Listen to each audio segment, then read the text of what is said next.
The poem Ozymandias was written by Percy Bysshe Shelley in 1817 after hearing about how an Italian explorer had retrieved the statue of Ramesses II from the desert. The Egyptian pharaohs, like Ramesses, believed themselves to be gods in mortal form, the gods on earth, that kind of idea, and they believed that their legacy would last forever. The reference to the stone statue is likely direct reference to the statues and sculptures like the one that was unearthed, which is the ancient Egyptians made. On the base of the statue is written, obviously translated from ancient Egyptian, "King of kings am I, Ozymandias. If anyone would know how great I am and where I lie, let him surpass one of my works." It shows the arrogance immediately of Ozymandias, which was Ramesses' alternative ruling name. So to start the poem off, we're going to carry on with language and structure in the normal colours of pink and yellow. I've got my themes box in the corner ready to go. And we start straight off with, "I met a traveller from an antique land." Immediately, this gives frames the poem as a story. So the poem is framed as a story.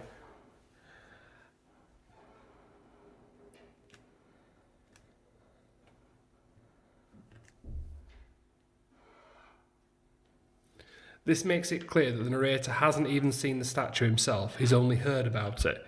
So this idea, and the fact that he hasn't seen the statue himself, frames the idea that it emphasises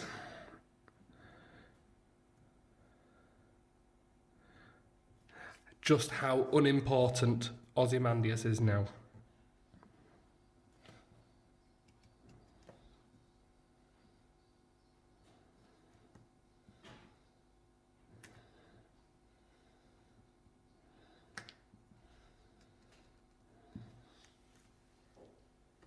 Carrying on through the poem, you'll have noticed as well that it's 14 lines long. It follows the structure and the form of a sonnet. That's an unusual thing that we will come to talk about later on in the poem. But for now, let's start looking at the two vast and trunkless legs of stone. So the vast and trunkless legs of stone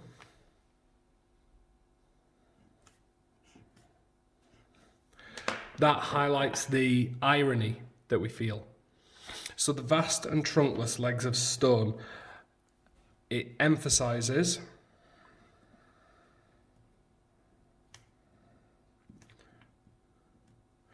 the size and stature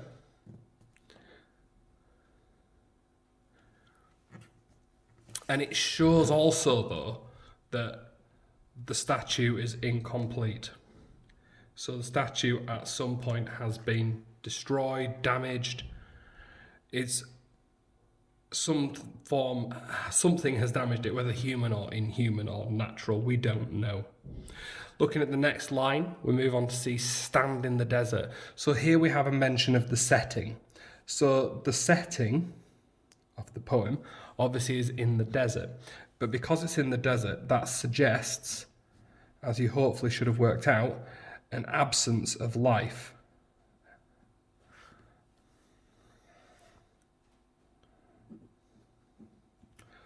You could argue that's life and vitality, but I'd stick with just life for now. On the next line down, we have "half sunk, a shattered visage lies," and we have this idea of the shattered visage. And here's where the irony comes through. That shattered visage shows us that it's ironic that he wanted his memory and his image to last forever. And instead, that idea of the broken face really shows that even humans can't control the damaging effect of time.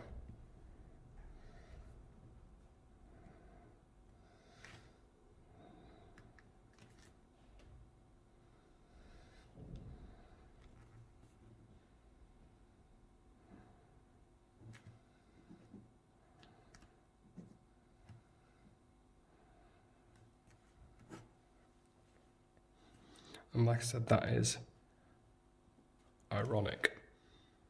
Looking down to that next line, we have a really interesting structural note where we have this sneer of cold, not structural note, sorry, the angry language, this sneer of cold command. We have here the sculptor really understanding thoroughly the anger and the arrogance of Ozymandias.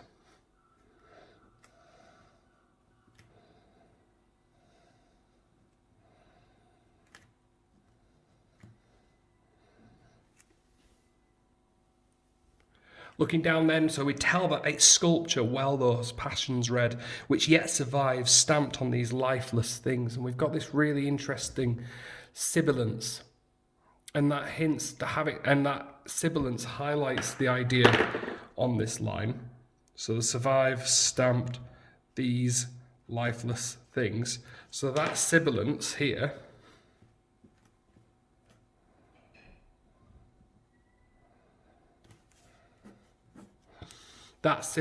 highlights how art can outlast human power.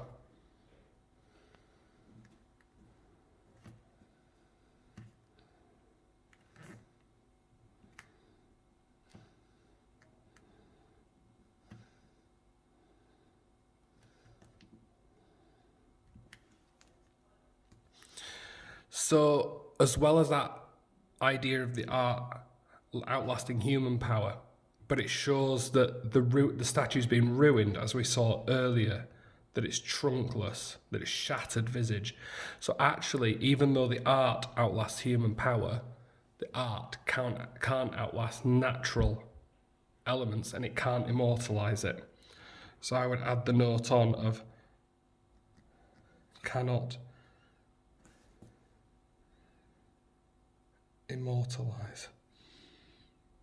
And we're looking down, then we've got the hand that mocked them. Now here's a really crucial idea, again some of this irony. The hand that mocked them. To mock someone can mean to ridicule them, or to create, or it can also mean to create a likeness of something.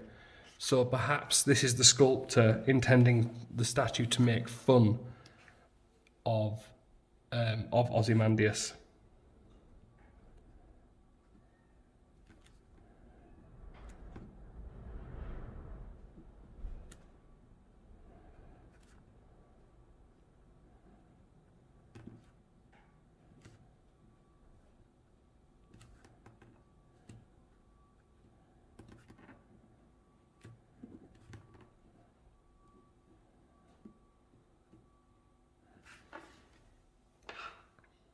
Carrying on then, we have some more of this angry vocabulary used, this angry language on line 10 and 11, where we have King of Kings, that arrogance shown, and ye mighty. So looking at this, we have more of this angry language and that tyranny of the ruler. So it's arrogant and powerful.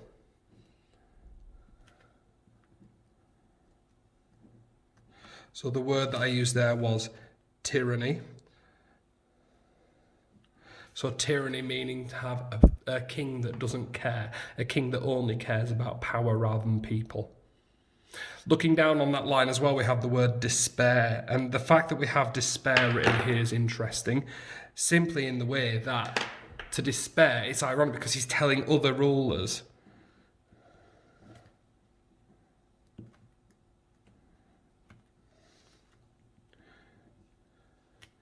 to despair, as if he's trying to command them. But in fact, they should despair because their power is temporary.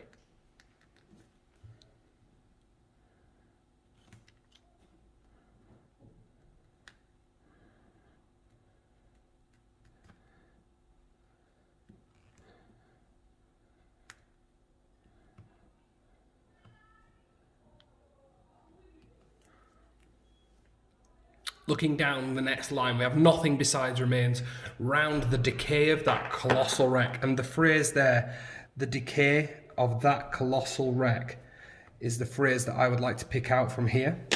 And looking at that carefully, we see the statue, or here I would refer to it as the ruined statue. The ruined statue here shows how insignificant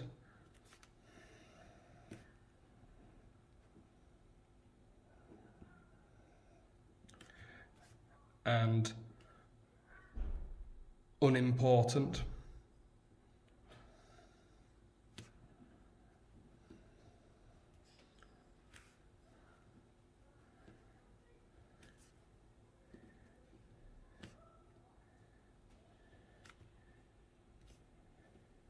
human achievements are. I'll go through the note in detail afterwards, but we're really trying to get the idea of the human achievements being so insignificant and unimportant in comparison to the passing of time. So time and nature are so much more powerful than anything that humans can do. In fact, if you think of everything that humans have built now, buildings, sculptures, everything has an expiration date on it. No building lasts forever, no statue lasts forever. 3 more notes then, well, 2 more really. We have the boundless and bare, and lone and level. So looking at these 2 parts, the boundless and bare and the lone and level, linking these 2 together,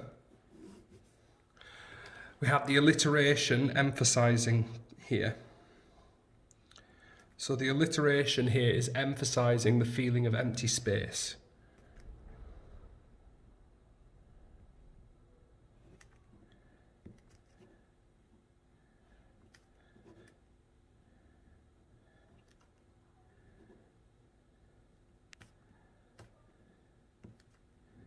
And because we have that feeling of empty space being emphasised to us, that feeling of empty space, again, I would link over to this. That highlights the idea that nothing is as important as nature, that nothing survives time and nature. And then the final phrase of the poem, that stretch far away. And this just shows how the desert is vast.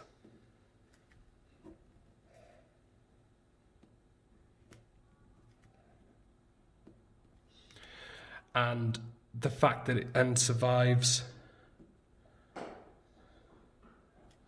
far longer than humans. I'll just draw a line to that to finish that off. So for the themes, there's 3 ideas that you really need to focus on in this poem. First one of those would be pride. And here is an important phrase to know, would be pride comes before the fall. To have too much pride is dangerous. So the idea I'd put on here is that pride is dangerous. We have the really obvious idea of arrogance. The inscription on the statue shows his arrogance.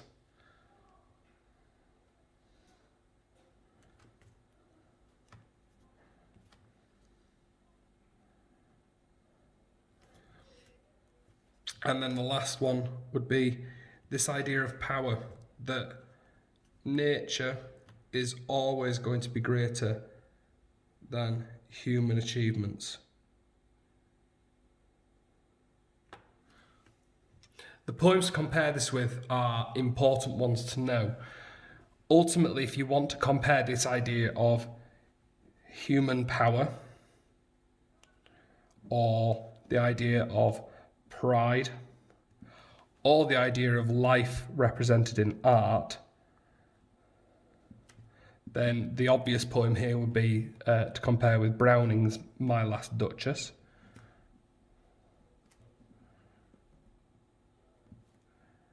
I'd also think about the power of nature in this poem, which is the overriding theme and the overriding idea. And the poems to compare this with would be Prelude, or you could compare this with Exposure,